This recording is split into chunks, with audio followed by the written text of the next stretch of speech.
품격 있는 아재 여러분 안녕하십니까? 빨간 아재입니다. 문재인 대통령이 오늘 윤석열 서울중앙지검장을 검찰총장 후보자로 지명을 했죠. 국회 인사청문회를 거쳐야 되지만 국회 동의 없어도 임명이 가능하기 때문에 이변이 없는 한 검찰총장으로 임명이 될 겁니다.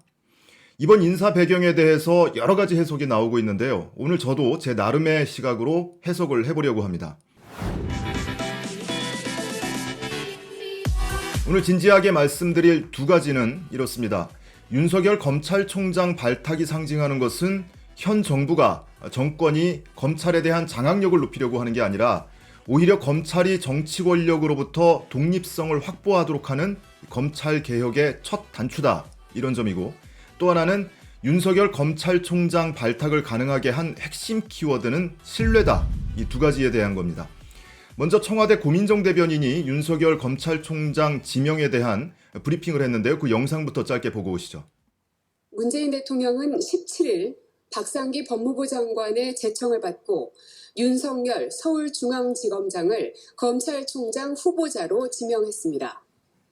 윤석열 후보자는 검사로 재직하는 동안 부정부패를 척결해왔고 권력의 외압에 흔들리지 않는 강직함을 보여줬습니다. 특히 서울중앙지검장으로서 탁월한 지도력과 개혁 의지로 국정농단과 적폐청산 수사를 성공적으로 이끌어 검찰 내부뿐만 아니라 국민들의 두터운 신망을 받아왔습니다.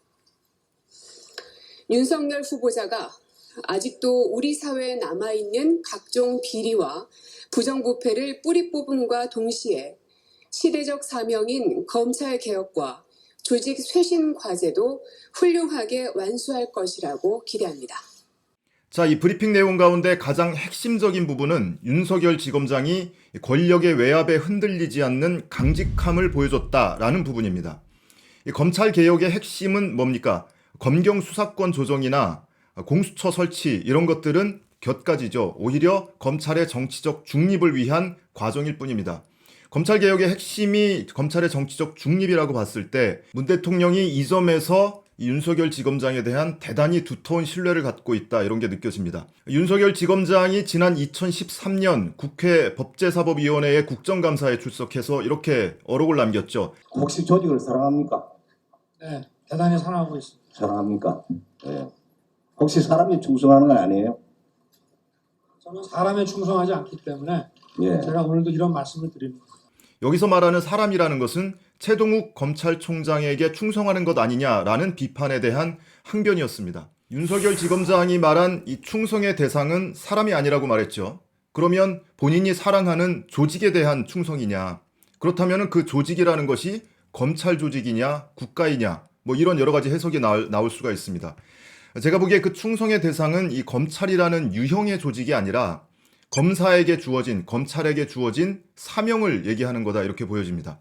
검찰의 사명은 범죄로부터 국민의 생명과 건강을 보호하는 것, 그리고 자유민주주의 체제 수호를 통해서 사회 질서를 확립하는 것, 그리고 부패를 척결하는 것, 범죄로부터 사회적 약자를 보호하는 것, 그리고 수사 과정에서 국민의 인권을 보장하는 것, 이렇게 크게 5가지로 나뉩니다. 자, 윤석열 후보자가 국가정보원 댓글 사건 수사팀장 당시에 박근혜 정권의 외압에도 불구하고 원칙대로 수사를 하다가 항명파동까지 이어져서 좌천을 당했죠. 이렇게 몸으로 보여준 그 행동에서 뭘 읽을 수 있냐면 검사로서 또는 국가공무원으로서 옳다고 믿는 바대로 행동하는 것, 그것이 본인의 일신상의 불이익으로 오더라도 그 불이익도 감수하면서 옳다고 믿는 바를 행동으로 옮기는 것, 이런 강직함이 거기서 확인이 되는 겁니다. 문 대통령이 윤석열 후보자에 대해서 첫 번째 신뢰를 쌓는 계기가 되지 않았을까 싶고요. 그리고 두 번째로 문재인 대통령이 신뢰를 갖게 된 계기가 좌천 이후에 최순실 국정농단 수사 당시에 특검팀의 수사팀장으로 발탁이 돼서 성공적인 수사를 물론 이끌었고요. 그때 이런 말을 했죠. 검사가 수사권을 가지고 보복을 하면 그게 깡패지 검사입니까? 라는 말을 남겼습니다. 이런 말을 통해서 문재인 대통령의 믿음이 더 확고해졌다고 생각을 합니다. 그래서 그 이후에 큰 역할을 맡겼죠. 바로 서울중앙지검장으로 파격 인사를 한 건데, 이게 왜 파격 인사냐면 윤석열 지검장을 서울중앙지검장으로 앉히기 위해서 문재인 대통령이 두 가지 조치를 했습니다. 자, 첫 번째, 서울중앙지검장은 지검임에도 불구하고 고검장급이 지검장을 맡아왔습니다. 그전까지는. 그런데 이거 인사 기준을 바꿔서 지검장급이 서울중앙지검을 맡도록 조정을 했고요. 두 번째는 윤석열 지검장을 그 당시에는 차장검사급이었는데 검사장급으로 승진을 시킵니다. 그래서 서울 이 두 가지 조치를 통해서 서울중앙지검장으로 발탁 인사를 합니다. 문재인 대통령은 자신의 저서에서 검찰개혁의 핵심은 제도가 아니라 인사라고 규정을 했습니다. 이 노무현 전 대통령 당시에 이 민정수석 등을 하면서 평검사와의 대화까지 시도를 하면서 제도개혁을 하려고 노력을 했는데 곤욕만 치르고 모욕만 당하고 좌초된 것을 오롯이 옆에서 지켜본 사람이니까요. 그래서 이번에 문재인 대통령의 윤석열 검찰총장 후보자 발탁은 검찰개혁의 핵심이 되는 인사의 첫 완성작이다. 이렇게 볼 수 있을 것 같습니다. 아마 문재인 대통령 입장에서는 이 윤석열 지검장을 중앙지검장으로 발탁할 당시부터 이런 그림을 그리고 있지 않았을까 이런 생각도 합니다. 그도 그럴 것이 이 윤석열 지검장이 아시는 것처럼 사법연수원 23기인데 이번에 윤석열 지검장이 검찰총장으로 임명을 받으면 사법연수원 그 윗기수 특히 19기에서 22기까지 검사장급 한 20명이 줄줄이 옷을 벗게 되죠.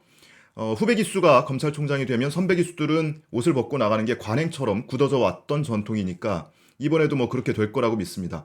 자, 그 자체만 가지고 윤석열 검찰총장 임명 그 한 가지만 가지고도 인적 쇄신이 대폭 물갈이가 되는 효과를 낳는 겁니다. 자, 조금 전에 말씀드린 2013년 국회 국정감사 과정에서 윤석열 지검장이 국정원 직원을 체포하고 또 압수수색하고 그리고 국정원 직원을 기소하는 과정에서 선거법 위반 혐의를 적용하고 이런 과정에 있어서 당시 서울중앙지검장 조영곤 지검장하고 갈등을 빚었었죠. 국정감사장에서 조영곤 지검장이 나는 수사를 하지 말라고 한 적이 없다. 이렇게 말을 하자 윤석열 지검장이 당시 검사가 먼저 발언권을 신청을 해서 위법한 지시를 하는데 상사라고 해서 무조건 따를 수 있느냐? 이는 범죄 행위다. 이렇게 강직한 답변을 내놓기도 했습니다.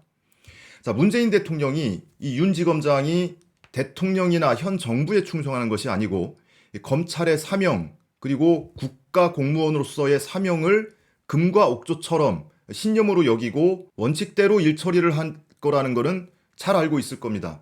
그러니까 모험수를 던진 겁니다. 특히 이 윤석열 후보자의 한마디, 그 사람이 현 정부의 검찰개혁 방향에 대해서 반기라도 들라치면 그거는 누가 발언하는 것보다도 더 큰 파장을 낳을 수도 있고 문재인 정부가 추진하고 있는 검찰개혁을 일거에 좌초시키는 계기가 될 수도 있습니다. 하지만 그가 말하는 이 충성의 대상이 검찰 조직이나 특정 정권이 아니라 국가 공무원으로서의 국가 그리고 검사로서의 검찰의 사명 이 충성의 대상이라면 문재인 대통령이 추진하고 있는 제도개혁의 필요성에도 적극 공감하고 동참해줄 것이다. 이런 믿음이 바탕이 돼 있는 거죠. 자, 그런 차원에서 문재인 대통령의 윤석열 검찰총장 지명이 자칫 독배가 될 수도 있지만 문 대통령의 신뢰가 믿음이 옳았다면 이번 윤석열 검찰총장 발탁은 이 검찰개혁, 정치적 중립성 확보라는 이 검찰개혁의 최상의 카드가 될 것이다. 이게 오늘의 결론입니다.